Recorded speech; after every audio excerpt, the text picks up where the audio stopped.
साथियों, भारतीय इतिहास के एनसीईआरटी से हमने अब तक क्लास 8 के तीसरे अध्याय को पूरा कर लिया था। इसके एमसीक्यूज जो हम यूपीएससी के स्टैंडर्ड से जो एमसीक्यूज कर रहे हैं उनमें हमने तीसरा अध्याय कंप्लीट कर लिया था क्लास 8 तक का।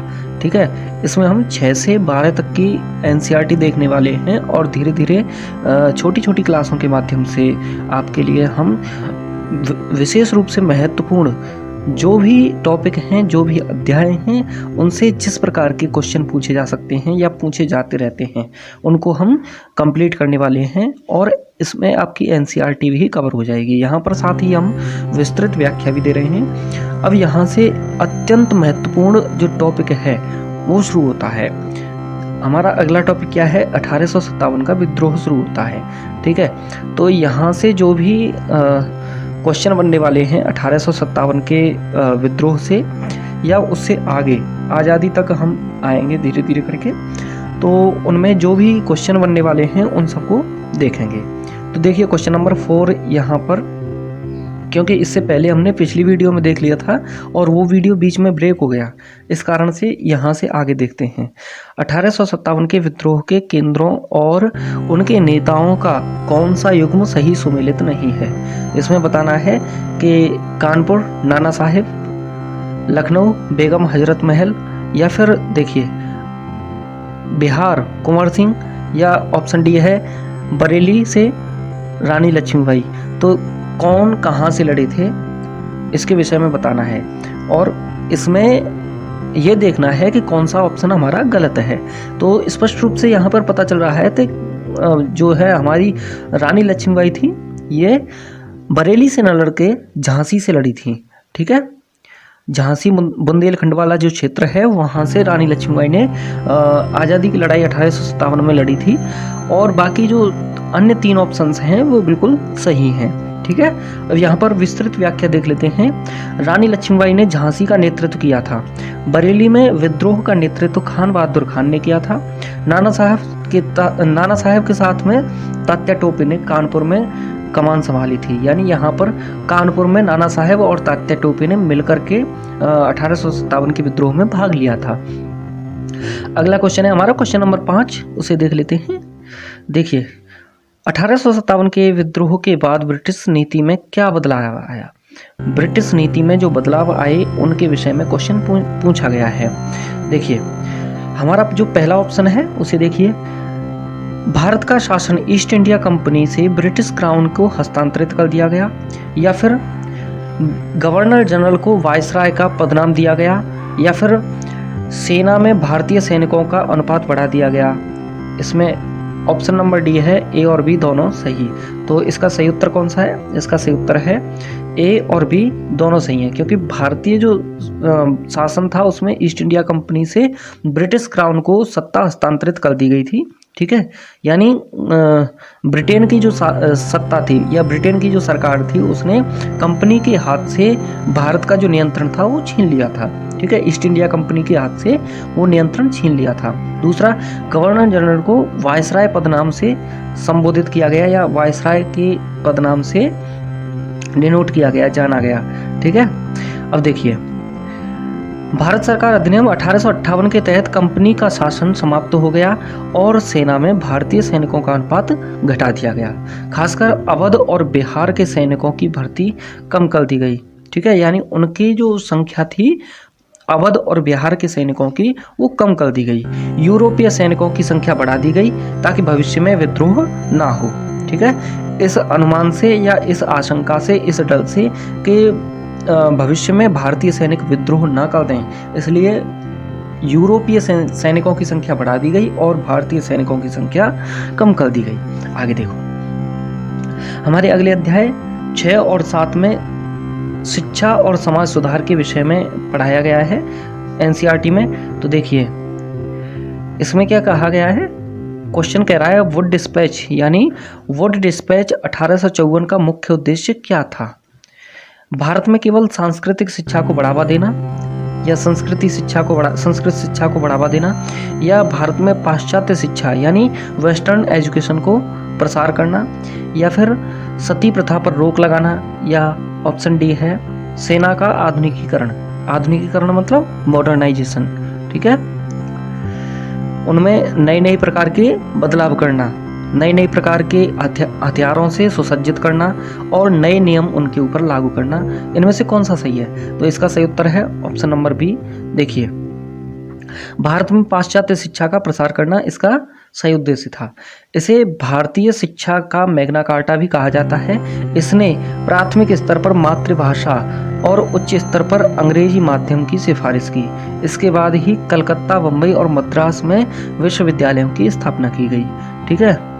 आगे देखो, क्वेश्चन नंबर 7 है, सत्यशोधक समाज की स्थापना किसने की थी? सत्यशोधक समाज की स्थापना किसने की थी, इस विषय में बताना है। आपके ऑप्शन दिए गए हैं। देखिए, पहला ऑप्शन है डॉक्टर भीमराव अंबेडकर या doctor BR. Ambedkar. Option B है ज्योतिराव फुले। ऑप्शन सी है राजा राममोहन राय और ऑप्शन डी है स्वामी दयानंद सरस्वती। तो इसका सही उत्तर है option number B, Jyotirao Phule. Satyashodhak Samaj की स्थापना कौन करने वाले थे या किसने की थी? ज्योतिराव फुले जी ने की थी, ठीक है। आगे देखो, इसकी व्याख्या देख लेते हैं। 1873 में ज्योतिराव फुले ने सत्यशोधक समाज की स्थापना की थी और उन्होंने अपनी पुस्तक गुलामगिरी, ये पुस्तक का नाम याद रखना है, गुलामगिरी किसकी पुस्तक है ये पूछ लिया जाता है। तो ये ज्योतिराव फुले जी की है गुलामगिरी नामक पुस्तक, ठीक है।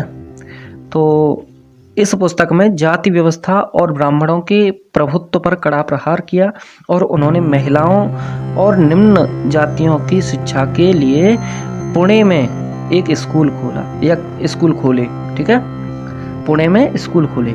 अब देखो, हमारा अगला अध्याय है राष्ट्रीय आंदोलन 1870 से 1947 तक। इन्हें देख लेते हैं। भारतीय राष्ट्रीय कांग्रेस के प्रथम अधिवेशन, जो कि 1885 में इसकी स्थापना हो चुकी थी, तो प्रथम अधिवेशन भी 1885 में ही होना था। तो इस विषय में क्या सत्य है ये आपको बताना है। आपके ऑप्शंस दिए गए हैं। इसकी अध्यक्षता A.O. ह्यूम ने की थी। यह अधिवेशन पुणे में आयोजित हुआ था या इसकी अध्यक्षता व्योमेश चंद्र बनर्जी W.C. बनर्जी ने की थी या फिर इसमें से 1000 से अधिक प्रतिनिधियों ने भाग लिया था। कौन सा सही है? 1000 प्रतिनिधियों ने भाग लिया था, क्या ये सही है? नहीं सही है। तो देखिए, इसका सही उत्तर है इसकी अध्यक्षता व्योमेश चंद्र बनर्जी ने की थी। कांग्रेस की स्थापना A.O. ह्यूम एक सेवानिवृत्त ब्रिटिश अधिकारी थे, इन्होंने की थी। किसने? एक सेवानिवृत्त ब्रिटिश अधिकारी थे, इन्होंने की थी A.O. ह्यूम, एलन ऑक्टेवियम ह्यूम ने, ठीक है, ये इनका पूरा नाम है। तो इन्होंने इसकी स्थापना की थी, लेकिन पहले अध्यक्ष कौन बने? W.C. बनर्जी बने, ठीक है, व्योमेश चंद्र बनर्जी। पहला अधिवेशन मुंबई के गोकुलदास तेजपाल संस्कृत कॉलेज में हुआ और पुणे प्लेग के फैलने के कारण इसे बदला गया या बदल दिया गया। इसमें केवल 72 प्रतिनिधियों ने हिस्सा लिया था। इसे ये पूछ लिया जाता है कितने प्रतिनिधियों ने पहली बार इसमें हिस्सा लिया था या प्रथम अधिवेशन में कितने प्रतिनिधियों ने भाग लिया था, या पहला जो अधिवेशन हुआ था वो कहाँ पर हुआ था? तो मुंबई के गोकुलदास तेजपाल संस्कृत महाविद्यालय में हुआ था या संस्कृत कॉलेज में हुआ था। और ये प्लेग नामक एक रोग आया था, जैसे कोरोना नामक महामारी आई, लेकिन ये प्लेग जो चूहों से फैलने वाला एक रोग था, इसके कारण ये फैला। आगे देखो, ये W.C. बनर्जी यानी व्योमेश चंद्र बनर्जी की अध्यक्षता में आयोजित किया गया था। हमारा अगला क्वेश्चन है, स्वदेशी आंदोलन के मुख्य रूप से होने के कारण क्या थे? यानी स्वदेशी आंदोलन के जो मुख्य कारण थे वे क्या क्या थे? तो इस विषय में हमें देखना है कि कौन कौन सा हमारा ऑप्शन सही है या इनमें से कौन सा ऑप्शन सही है। तो जलियांवाला बाग हत्याकांड, ऑप्शन बी, बंगाल विभाजन 1905, साइमन कमीशन का आगमन या रोलेट एक्ट। तो इनमें से कौन सा सही है? देखिए, लॉर्ड कर्जन ने प्रशासनिक सुविधा का बहाना कर बंगाल का विभाजन कर दिया और जिसका असली मकसद हिंदू मुस्लिम एकता को तोड़ना था। इसके विरोध में स्वदेशी आंदोलन शुरू हुआ, जिसमें स्वदेशी वस्तुओं का बहिष्कार विदेशी वस्तुओं का बहिष्कार किया गया और स्वदेशी वस्तुओं के लिए विशेष स्थान प्रदान किया गया, यानी उनके लिए सम्मान प्रकट किया गया और विदेशी वस्तुओं को बहिष्कृत करके जला दिया गया 1905 में। ठीक है, अगला हमारा देखिए विशेष टॉपिक है, जिसमें यूपीएससी के लिए विशेष शब्दावली और तथ्यों पर ध्यान देने वाले हैं हम। देखिए एल्बर्ट बिल के बारे में पढ़ लेते हैं। एल्बर्ट बिल क्या है? ये 1883 ईस्वी में आया था। ठीक है, 1883 ईस्वी में आया था और 84 में इसका क्रियान्वयन होना था। तो भारतीय न्यायाधीशों को यूरोपीय अपराधियों के मुकदमे सुनने का अधिकार देने का प्रयास अंग्रेजों के विरोध के कारण वापस ले लिया गया। ठीक है, ये 1883 में आया था, लेकिन अंग्रेजों के विरोध के कारण इसे वापस ले लिया गया। अच्छा, अंग्रेजों ने क्यों विरोध किया इसका? क्योंकि इसमें भारतीय न्यायाधीशों को यूरोपीय अपराधियों के मुकदमे सुनने का अधिकार मिलने वाला था एल्बर्ट बिल के अंतर्गत, लेकिन अंग्रेज अधिकारियों को या अंग्रेजों को ये बात हजम नहीं हुई। इस कारण से इसका विरोध अंग्रेजों ने ही कर दिया। ठीक है, गदर पार्टी, ये भी एक टेक्निकल वर्ड है। देखिए गदर पार्टी लाला हरदयाल द्वारा सैन फ्रांसिस्को में स्थापित किया गया एक उग्र दल था, जैसे आज़ाद हिंद फौज के नाम से बाद में जाना गया। और ये क्या है 1913 में स्थापित किया गया। ठीक है, लाला हरदयाल के द्वारा। और फिर उसके बाद में चंपारण सत्याग्रह 1917 के विषय में देखिए, गांधी का भारत में पहला सत्याग्रह नील की खेती यानी 3 कठिया पद्धति के विरुद्ध में था। 3 कठिया प्रथा क्या थी? 1 बीघा में 20 विषय होते हैं और 20 विषय में से आपको कम से कम 3 विषय पर नील की खेती करनी थी। ये अंग्रेजों के द्वारा लागू किया गया, जबरदस्ती थोपा गया नियम था। ठीक है, इसलिए इसके विरोध में चंपारण, जो कि बिहार में स्थित है एक स्थान, वहाँ के किसानों ने विरोध प्रदर्शित किया। ठीक है, और गांधी का सहयोग भी इस आंदोलन को या इस सत्याग्रह को प्राप्त हुआ। फिर इसके बाद में दांडी मार्च 1930 का, जिसमें क्या हुआ, सविनय अवज्ञा आंदोलन की शुरुआत हुई और नमक कानून तोड़ना इसमें हुआ। ठीक है, अब हम कक्षा 9 और 10 की जो एनसीईआरटी है, जिसमें भारत और समकालीन विश्व फर्स्ट और सेकंड, जो विश्व फर्स्ट और विश्व सेकंड, यानी पहली कक्षा 9 की किताब और कक्षा 10 की किताब दोनों से हम पढ़ने वाले हैं। इसमें क्या है, हम ओल्ड और न्यू दोनों ही एनसीईआरटी को साथ साथ में लेके चल रहे हैं। ठीक है, देखिए यूपीएससी की मुख्य परीक्षा में विश्व इतिहास का बड़ा हिस्सा आता है, जबकि प्रारंभिक यानी प्री की परीक्षा में, प्रीलिम्स की परीक्षा में यहाँ से वैचारिक प्रश्न यानी कॉन्सेप्चुअल क्वेश्चंस पूछे जाते हैं। अब हम कक्षा 9 की जो पुस्तक है उसमें प्रवेश कर रहे हैं। इसमें भारत और समकालीन विश्व प्रथम यानी विश्व इतिहास के विषय में देख लेते हैं। इसमें हम ज़्यादा नहीं जाएंगे, ज़्यादा डीप हमें जाने की आवश्यकता भी नहीं है। हम केवल उतना ही जाएंगे जितने में हमारा काम चल सकता है। फिर किसी बार हम क्या है प्रत्येक कक्षा के विषय में धीरे धीरे डीपली पढ़ने वाले हैं, तो इसलिए पहले हम इसकी क्वेश्चन आंसर ही कर लेते हैं। ठीक है, हमारा पहला क्वेश्चन क्या कह रहा है, फ्रांसीसी क्रांति के दौरान द सोशल कॉन्ट्रैक्ट्स नामक प्रसिद्ध पुस्तक किसने लिखी थी? द सोशल कॉन्ट्रैक्ट मॉन्टेस्क्यू ने, जॉन लॉक ने, या फिर जीन जैक्स रूसो ने, या मैक्सिमिलियन रोबेस्पियर ने? तो किसने लिखी है? इसका सही उत्तर है जीन जैक्स रूसो ने। देखिए फ्रांसीसी क्रांति जो कि 1789 ईस्वी में हुई थी को वैचारिक आधार दार्शनिकों ने दिया था। किसने वैचारिक आधार दिया इसको? दार्शनिकों ने। ठीक है, फिलोसफरों ने। अब ये कब हुई थी ये भी पूछ लिया जाता है, तो कब हुई थी? 1789 ईस्वी में। ठीक है, रूसो ने अपनी पुस्तक में जनता और उनके प्रतिनिधियों के बीच एक सामाजिक अनुबंध पर आधारित सरकार का प्रस्ताव रखा। मॉन्टेस्क्यू ने the spirit of the laws में सत्ता में विभाजित विधायिका, कार्यपालिका और न्यायपालिका की बात कही थी। किसने कही थी? मॉन्टेस्क्यू ने अपनी पुस्तक में। कौन सी पुस्तक है? The spirit of the laws. ठीक है, आगे देखिए, हमारा क्वेश्चन नंबर 2 कह रहा है रूस की क्रांति के संदर्भ में बोल्शेविक समूह के नेता कौन थे या कौन था? बोल्शेविक नेता कौन था या बोल्शेविक समूह का नेता कौन था? तो इसमें ऑप्शंस दिए गए हैं, व्लादिमीर लेनिन या जोसेफ स्टालिन अथवा अलेक्जेंडर केरेंस्की, ट्रोट्स्की। तो इसका सही उत्तर है व्लादिमीर लेनिन। व्याख्या देख लेते हैं इसकी। सामाजिक लोकतांत्रिक श्रमिक पार्टी 2 भागों में बंटी थी, बोल्शेविक बहुमत दल की, और जिसका नेतृत्व लेनिन कर रहे थे। ठीक है, आगे देखो, वे अनुशंसित और नियंत्रित सदस्यता में विश्वास रखते थे। दूसरा समूह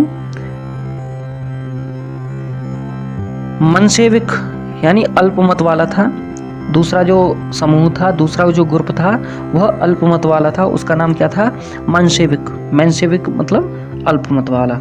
तो उनके प्रतिनिधियों के बीच में एक सामाजिक अनुबंध का आधारित सरकार का प्रस्ताव रखा और मॉन्टेस्क्यू ने the spirit of the laws में सत्ता के विभाजन, विधायिका, कार्यपालिका और न्यायपालिका की बात कही थी।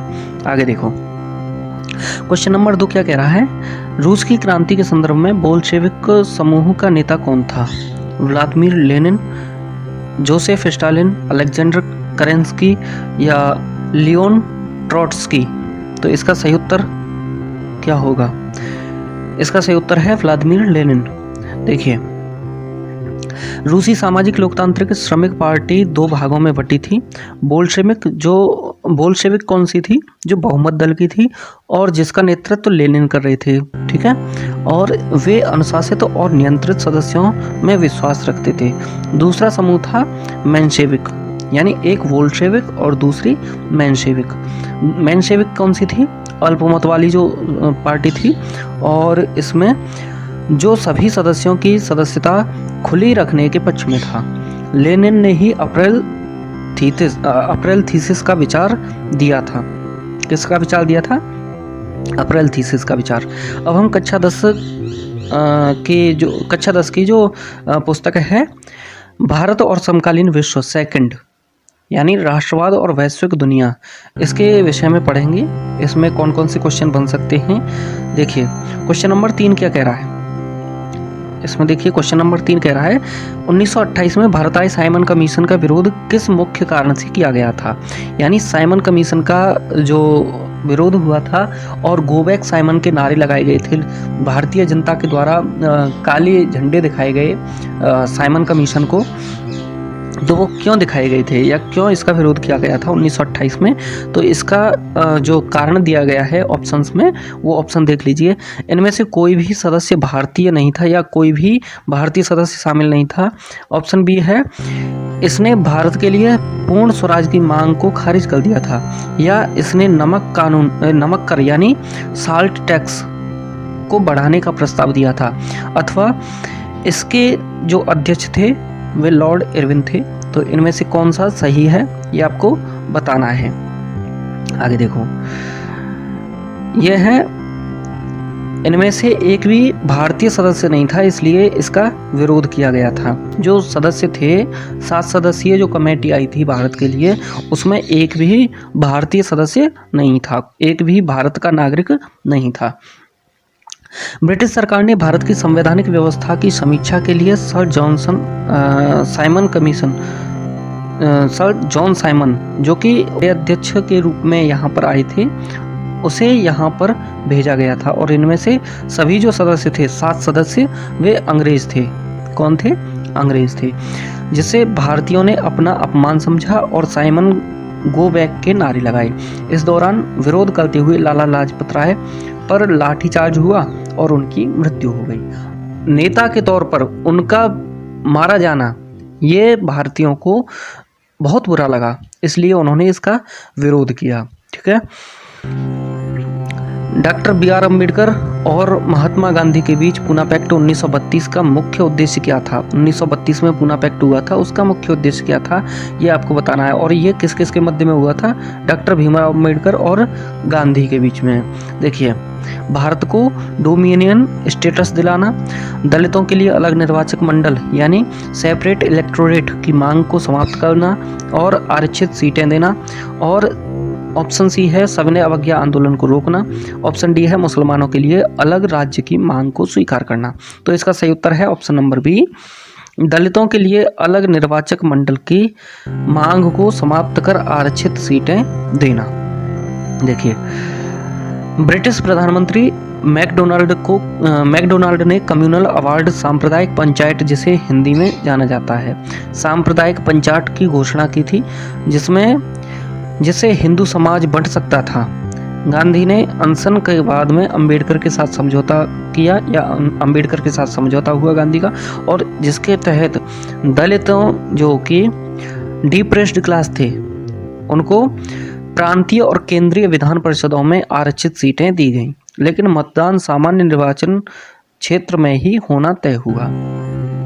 अब देखिए, यूपीपीसीएस मेंस और प्री के लिए महत्वपूर्ण जो वर्ल्ड हिस्ट्री है उसके जो शब्द हैं और जो महत्वपूर्ण उनके अर्थ हैं उनके विषय में देख लेते हैं। वाटरलू का युद्ध 1815 में हुआ, इसके विषय में देखिए, नेपोलियन बोनापार्ट इसमें हार जाता है। ठीक है, वाटरलू के युद्ध में जो कि 1815 में हुआ था, इसमें नेपोलियन बोनापार्ट की हार हुई। ठीक है, अंतिम हार हो गई उसकी। फिर उसके बाद में बिस्मार्क कौन था? जर्मनी के एकीकरण का सूत्रधार था। ठीक है, यानी वहां पर मुख्य नेता के रूप में उभर कर आया। फिर उसके बाद में नाजीवाद शब्द देख लेते हैं। नाजीवाद क्या है? एडोल्फ हिटलर की विचारधारा थी नाजीवाद, जो कि जर्मनी के शासक थे, एडोल्फ हिटलर। फिर उसके बाद में ग्रेट डिप्रेशन जो कि 1929 में आया, ये आर्थिक महामंदी के तौर पर जाना जाता है। वैश्विक रूप से जो आर्थिक महामंदी आई थी अमेरिका में, उसके विषय में इसे जाना जाता है। देखिए, वैश्विक आर्थिक महामंदी जो अमेरिका के वॉल स्ट्रीट एक्सचेंज के गिरने से शुरू हुई। ठीक है, वहाँ पर जो स्टॉक एक्सचेंज वगैरह वो थी वो गिर गई, वहाँ के शेयर जो थे वो गिर गए, जिसके कारण आर्थिक महामंदी आई। फिर उसके बाद में सिल्क रूट यानी रेशम मार्ग देख लेते हैं। रेशम मार्ग क्या है? प्राचीन व्यापारिक मार्ग जो एशिया को यूरोप और अफ्रीका से जोड़ता था। प्राचीन व्यापारिक मार्ग था ये सिल्क रूट जो है, वह एशिया को यूरोप और अफ्रीका से जोड़ता था। फिर इसके बाद में देखिए, यूपीपीसीएस के लिए भूगोल और कला संस्कृति का थोड़ा सा झलक देख लेते हैं। इसमें क्वेश्चन और आंसर किस प्रकार से दिए गए हैं। देखिए, हमारा ये 5वां क्वेश्चन है, उसे देखते हैं। भारतीय हस्तशिल्प और बुनकरों के पतन के लिए ब्रिटिश औद्योगिक क्रांति हुई थी, उसका कौन सा पहलू जिम्मेदार था? भारत से कच्चे माल का निर्यात बंद होना, बी ऑप्शन है ब्रिटेन में बने सस्ते मशीन कपड़ों का आयात शुल्क न होना, यानी इम्पोर्ट ड्यूटी का ना होना। फिर उसके बाद में भारतीय कपड़ों पर ब्रिटेन में भारी आयात शुल्क लगाना, या ऑप्शन बी और सी दोनों सही है। कौन सा सही है इनमें से? तो बी और सी दोनों ही सही है इसमें। ठीक है, देखिए, ब्रिटेन की मिलों में बने जो कपड़े थे वे सस्ते थे और उन पर भारत आने पर कोई शुल्क नहीं था, जबकि भारत में हाथ से बने हुए जो शानदार कपड़े थे उन पर ब्रिटेन में भारी टैक्स लगा और उन्हें महंगा कर दिया। इससे भारतीय बुनकर प्रतिस्पर्धा नहीं कर सके। ठीक है, अब एक बात समझिए, कोई व्यक्ति हाथ से काम कर रहा है और एक व्यक्ति जो है मशीनों से काम कर रहा है, तो जो मशीनों से काम कर रहा है वह ज़्यादा उत्पादन कर पाएगा उसकी अपेक्षा में जो कि हाथ से काम कर रहा है। हाथ से काम करने वाला व्यक्ति कम मुनाफा कर पाएगा। ठीक है, दूसरी बात, मशीन से जो काम किया जाता है वो ज़्यादा सफाई का होता है। ठीक है, और मशीन से जो काम किया जाता है उसमें लागत भी कम आती है और वहाँ पर टैक्स भी नहीं। ठीक है, मशीन वाले उत्पादन पर। लेकिन जो हाथ से बना करके भारतीय बुनकर भेज रहे थे उसमें लागत भी ज़्यादा आ रही थी और टैक्स भी ज़्यादा था, तो इस वजह से ये आर्थिक बोझ के रूप में उभर कर सामने आया। फिर कक्षा 9 की एनसीईआरटी का ढांचा थोड़ा सा अलग है। इसमें प्राचीन या मध्यकालीन राजाओं की कहानी के बजाय आम लोगों यानी आदिवासी, किसान और चरवाहे के इतिहास और उन पर औपनिवेशिक शासन के प्रभाव पर अधिक ध्यान दिया गया है। देखिए, यूपीपीसीएस के लिए कक्षा 9 के भारतीय इतिहास से महत्वपूर्ण प्रश्न नीचे दिए गए हैं। अध्याय 4 है, इसमें वन्य समाज और उपनिवेशवाद यानी forest society and colonialism. Question number 1 क्या कह रहा है, भारत के पहले वन महानिरीक्षक यानी इंस्पेक्टर जनरल ऑफ फॉरेस्ट्स कौन थे, जिन्हें वैज्ञानिक वानिकी की अवधारणा पेश की थी, जिन्होंने वैज्ञानिक वानिकी यानी साइंटिफिक फॉरेस्ट्री की अवधारणा प्रस्तुत की थी या पेश की थी। तो डलहौजी, डायट्रिच ब्रैंडिस या जॉर्ज यूल या फिर विलियम एडम्स, कौन सा सही है? तो इसका सही उत्तर है डायट्रिच ब्रैंडिस, ये इसका सही उत्तर है। देखो, ब्रिटिश सरकार ने भारत के जंगलों के प्रबंधन के लिए एक जर्मन विशेषज्ञ डायट्रिच ब्रैंडिस नामक व्यक्ति को आमंत्रित किया। उन्होंने 1864 में भारतीय वन सेवा यानी IFS इंडियन फॉरेस्ट सर्विसेज की स्थापना की और 1865 के भारतीय वन अधिनियम को तैयार करने में मदद की। उन्होंने वैज्ञानिक वानिकी के नाम पर प्राकृतिक जंगलों, विविध पेड़ों वाले जो जंगल थे उनको काटकर एक ही किस्म के पेड़ जैसे साल, सागौन लगाने की वकालत की। मतलब जंगल में जो अनेक प्रकार के पेड़ पौधे पाए जाते हैं, अनेक प्रकार की जो वनस्पतियाँ पाई जाती हैं, उनको नष्ट करके एक ही प्रकार के जो लकड़ी देने वाले पेड़ पौधे होते हैं या एक ही प्रकार की किस्म के जो पौधे वगैरह होते हैं उनको देने की या उनको लगाने की वकालत की। इसके पीछे क्या कारण था? इसके पीछे कारण ये था कि इन्हें अधिक से अधिक लाभ चाहिए, ठीक है, और ज़्यादा से ज़्यादा लाभ कमाने के लिए ये अपने स्वार्थ के लिए किसी भी स्तर पर गिर सकते थे। चाहे भारतीय जंगलों से वे दुर्लभ जड़ी बूटियाँ या वे दुर्लभ पेड़ पौधे भले ही नष्ट हो जाएं, इन्हें कोई परवाह नहीं थी, जिनसे मानव जीवन या आदिवासी जीवन सुगमतापूर्वक चलता था। तो इन्हें इससे कोई मतलब नहीं था, इन्हें केवल अपने पैसे से या अपने लिए जमा किए जाने वाले धन से ही केवल संबंध था। अब क्वेश्चन नंबर 2 देख लेते हैं। क्वेश्चन नंबर 2 में कहा गया है 1910 में छत्तीसगढ़ के बस्तर में हुए विद्रोह का मुख्य नेता कौन था? बस्तर के अंतर्गत कौन सा नेता विद्रोह का नेतृत्व कर रहा था? बिरसा मुंडा, अल्लूरी सीताराम राजू या गुंडाधुर या फिर कान्हू मुर्मू, कौन सा सही है? तो इसका सही उत्तर है गुंडाधुर। व्याख्या देखो, बस्तर का विद्रोही औपनिवेशिक सरकार द्वारा जंगलों के 2/3 हिस्से को आरक्षित करने और घुमंतू खेती यानी शिफ्टिंग कल्टीवेशन करने पर रोक लगाने के खिलाफ था। गुंडाधुर ने धुरवा समुदाय का नेतृत्व किया और विद्रोहियों ने पुलिस थानों और अंग्रेजों के गोदामों को लूट लिया। हालांकि अंग्रेजों ने इसे दबाने में सफलता हासिल की या अंग्रेज इसे दबाने में सफल रहे, लेकिन उन्होंने आरक्षण के काम को कुछ समय के लिए स्थगित कर दिया।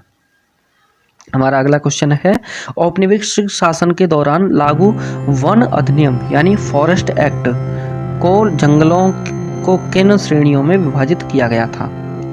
देखिए, ऑप्शंस दिए गए हैं, सरकारी और निजी वन, आरक्षित, सुरक्षित और ग्राम वन, कृषि वन और पहाड़ी वन या केवल आरक्षित वन। तो इसका सही उत्तर है ऑप्शन नंबर बी। देखिए, आरक्षित, सुरक्षित और ग्राम वन, ये इसका सही उत्तर है। 1878 के अधिनियम के तहत जंगलों को 3 भागों में विभक्त किया गया या विभाजित किया गया।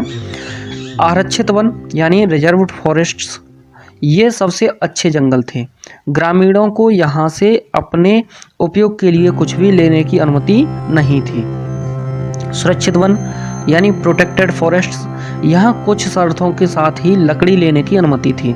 ग्राम वन, वे जंगल या वे फॉरेस्ट्स जो गांवों के आसपास थे और जहाँ से ग्रामीण लोग कुछ मात्रा में लकड़ी और जंगली जड़ी बूटियाँ, शहद आदि और फल फूल ले सकते थे।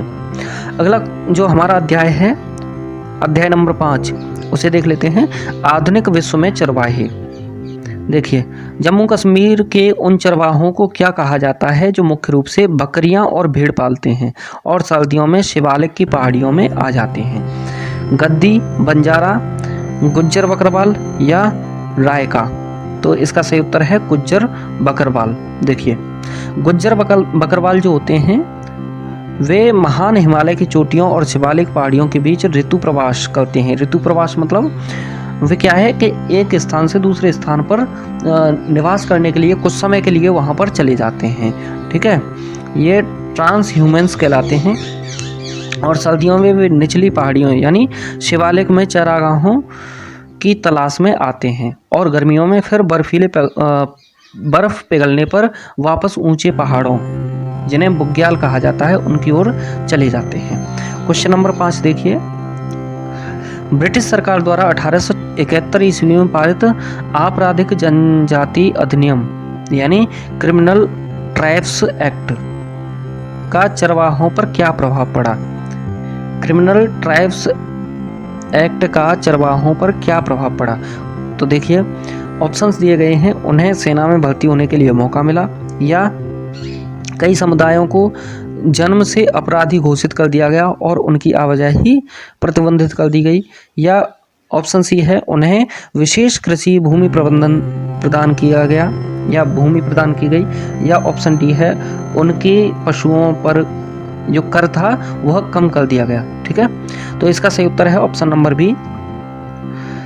कई जनजातीय समुदायों को जन्म से ही अपराधी घोषित कर दिया गया और उनकी आवाजाही प्रतिबंधित कर दी गई। अंग्रेज घुमंतू लोग कौन होते हैं? जो एक स्थान से दूसरे स्थान पर घूमते रहते हैं, वे एक स्थान पर घर बनाकर नहीं रहते, तो उन पर शक करते थे क्योंकि उन्हें नियंत्रित करना और उनसे वसूली करना कठिन था। और अंग्रेजों को तो वसूली से बड़ा लगाव था, वसूली के बिना उनका कोई काम नहीं चल सकता था। वसूली का मतलब टैक्स लेना। ठीक है, इस कानून के तहत दस्तकारों, व्यापारियों और चरवाहों के कई समुदायों को अपराधी जाति घोषित कर दिया गया और उन्हें बिना पुलिस अनुमति के एक जगह से दूसरी जगह जाने की मनाही थी। ठीक है, मनाही। क्वेश्चन नंबर 6 देखिए, राजस्थान के रेगिस्तान में रहने वाले रायका समुदाय की मुख्य विशेषता क्या है? इसमें ऑप्शंस दिए गए हैं। वे केवल खेती करते हैं, या वे ऊंट, बकरियां और भेड़ पालते हैं, या ऑप्शन सी है वे जंगलों में लकड़ी काटते हैं, या ऑप्शन डी है वे तटीय क्षेत्रों में मछली पकड़ते हैं। तो इसका सही उत्तर है वे ऊंट, भेड़, बकरियां आदि पालते हैं। ठीक है, इसकी विस्तृत व्याख्या देखिए। रायका समुदाय रेगिस्तानी इलाकों में रहता है और बारिश अनिश्चित होती है क्योंकि वहाँ पर, और वे खेती के साथ साथ पशुपालन भी करते हैं। मारू रायका विशेष रूप से ऊँट पालने के लिए जाने जाते हैं। वे मानसून के दौरान बाड़मेर, जैसलमेर आदि में रहते हैं। चरागाह सूखने पर अन्य क्षेत्रों की ओर निकल जाते हैं। एक स्थान से दूसरे स्थान पर वे चारे की तलाश में, हरे चारे की तलाश में भटकते रहते हैं। ठीक है, घूमते रहते हैं। अब यूपीएससी के लिए क्विक फैक्ट्स देख लेते हैं जो कि क्लास 9th की हिस्ट्री में दिए गए हैं। बुग्याल क्या है? बुग्याल के विषय में देखिए, ऊंचे पहाड़ जो होते हैं, ऊंचे पहाड़ों में स्थित घास के मैदान जैसे उत्तराखंड में। ठीक है, भावर क्या है? भावर किसे कहते हैं? पहाड़ी के नीचे का वह इलाका जहां नदियां गायब हो जाती हैं, यानी नदियां दिखाई नहीं देती और सूखी लकड़ियां मिलती हैं। झूम क्या है? झूम खेती आपने सुना होगा, एक घुमंतू खेती है। ठीक है, यह एक घुमंतू खेती है जिसे औपनिवेशिक काल में प्रतिबंधित किया गया था। ठीक है, यानी ये एक स्थान पर पहले कर्तन दहन प्रणाली के माध्यम से कृषि करते हैं, यानी पहले जंगलों को साफ करके आग लगा देते हैं, उसे साफ कर देते हैं, बिल्कुल वहाँ पर खेती करते हैं। 2-4 साल बाद जब उसमें उर्वरता कम हो जाती है, फिर उसके बाद में उस स्थान को छोड़ करके नए स्थान पर जाते हैं और वहाँ पर यही साइकिल अपनाते हैं। सोरगम क्या है? सोरगम के विषय में देखिए, दक्षिण भारत के कुरमा और कुरवा चरवाहों द्वारा उगाया जाने वाला अनाज है सोरगम। ठीक है, आगे देखो, प्रतिभूमि परती भूमि किसे कहते हैं? अंग्रेजों के लिए वह भूमि जिस पर खेती नहीं होती उसे वे बेकार मानते थे, क्योंकि उससे राजस्व नहीं मिलता था, इसलिए उसे वेस्टलैंड या परती भूमि कहते हैं। अब कक्षा 10 की एनसीईआरटी भारत और समकालीन विश्व सेकंड जो पुस्तक है उससे भारतीय स्वतंत्रता संग्राम के सबसे निर्णायक दौर 1915 से 1947 को कवर करते हैं और यूपीएससी के इतिहास खंड में यहाँ से सर्वाधिक प्रश्न पूछे जाते हैं। न केवल यूपीएससी से बल्कि अन्य भी जितनी भी परीक्षाएं हैं उन सभी में यहाँ से इतिहास सेक्शन के लगभग 80% प्रश्न, 70 से 80% जो प्रश्न हैं वो यहीं से पूछे जाते हैं 1915 से 1947 के बीच के। तो आइए भारत में राष्ट्रवाद और अन्य संबंधित अध्यायों को महत्वपूर्ण प्रश्नों को विश्लेषण कर लेते हैं, देखते हैं। अध्याय 2 है हमारा भारत में राष्ट्रवाद यानी नेशनलिज्म इन इंडिया, इसे देखते हैं। रोलेट एक्ट 1919 के संदर्भ में कौन सा कथन सही है, इसके विषय में बताना है। देखिए, इसके तहत राजनीतिक कैदियों को बिना मुकदमा चलाए 2 साल तक जेल में रखने का अधिकार था। यह ऑप्शन बी है, इसे भारतीय सदस्यों की पूर्ण सहमति से पारित किया गया था। या फिर इस कानून के विरोध में गांधी ने असहयोग आंदोलन शुरू किया। या ऑप्शन डी है, यह कानून केवल बंगाल प्रेसिडेंसी के लिए प्रभावी था। तो इसका सही उत्तर है ऑप्शन नंबर ए। इसे देखिए, इसके तहत राजनीतिक कैदियों को बिना मुकदमा चलाए 2 साल के लिए कैद में रखा जा सकता था या जेल में रखा जा सकता था अंग्रेजों के द्वारा। तो देखिए, रोलेट एक्ट को भारतीयों के भारी विरोध के बावजूद इंपीरियल लेजिस्लेटिव काउंसिल ने जल्दबाजी में पारित किया था। गांधी ने इसे अन्यायपूर्ण बताया और इसके खिलाफ 6 अप्रैल 1919 को एक व्यापक रोलेट सत्याग्रह शुरू किया गया। 6 अप्रैल 1919 को इसी कानून के विरोध में हो रही सभा पर जलियांवाला बाग में जनरल डायर ने गोली चलवाई। ठीक है, रोलेट एक्ट के विरोध में जो सभाएं हो रही थी उन्हीं में से एक घटना थी जलियांवाला बाग की घटना, क्योंकि वहाँ पर भी एक सभा हो रही थी और लोहड़ी का दिन था। ठीक है, लोहड़ी वहाँ पर एक त्यौहार होता है, तो जलियांवाला बाग में सब लोग इकट्ठे थे और वहाँ पर उस बाग को घेर करके जनरल ओ डायर ने गोलियाँ चलवा दी थी, जिसमें लगभग 400 से 800 के मध्य में लोग मारे जाने की खबर थी और लगभग 2000 लोग के करीब घायल थे। कुछ लोग कुएं में मर गए थे, कुएं में कूद करके वे चाहते थे कि हम कुएं में ही अपनी जान बचा लें, लेकिन अधिक लोग कूदे तो उसमें वह कुआं लाशों से पट गया। ठीक है, उसमें जगह नहीं बची।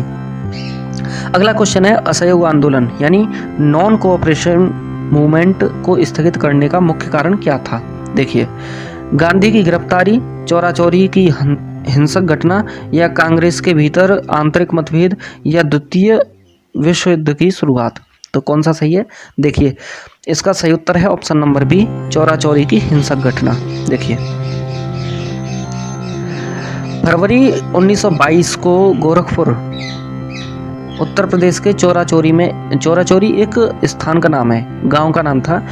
ठीक है, वहाँ पर शांतिपूर्ण जुलूस हिंसक हो गया और भीड़ ने पुलिस थाने में आग लगा दी, जिसमें 22 पुलिसकर्मी मारे गए और अहिंसा के पुजारी गांधी ने महसूस किया जो आंदोलन है वह हिंसक हो गया है, जिससे सत्याग्रहियों को अभी व्यापक प्रशिक्षण की आवश्यकता है, इसलिए उन्होंने आंदोलन वापस ले लिया। आगे देखिए, क्वेश्चन नंबर 3 कह रहा है, सविनय अवज्ञा आंदोलन यानी सिविल डिसोबीडियंस मूवमेंट की शुरुआत किस महत्वपूर्ण घटना के साथ हुई? जलियांवाला बाग हत्याकांड, साइमन कमीशन का आगमन, गांधी द्वारा नमक कानून का तोड़ा जाना या उल्लंघन, या पूर्ण स्वराज की घोषणा। तो कौन सा सही है? इसका सही उत्तर है ऑप्शन नंबर सी, गांधी द्वारा नमक कानून तोड़ा जाना। यानी दांडी मार्च जब किया था गांधी द्वारा, तो उसमें साबरमती से दांडी के लिए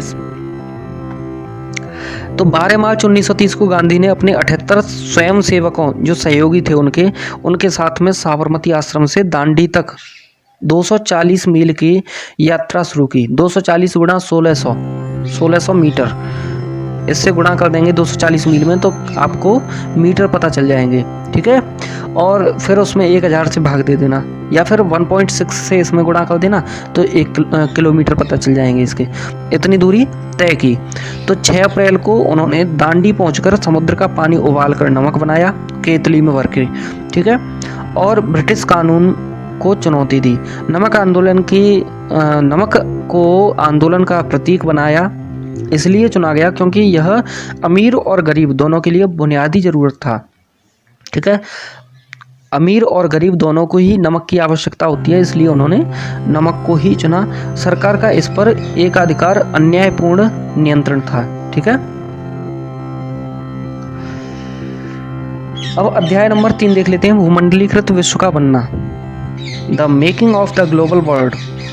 क्वेश्चन नंबर 4, 19वीं शताब्दी में भारत से अनुबंधित श्रमिकों साइन करा करके जिनको ले जाया जाता था, उनको ले जाने वाली व्यवस्था को क्या कहा जाता था? बेगार व्यवस्था, नई दास प्रथा, स्थायी बंदोबस्त या रैयारी प्रथा।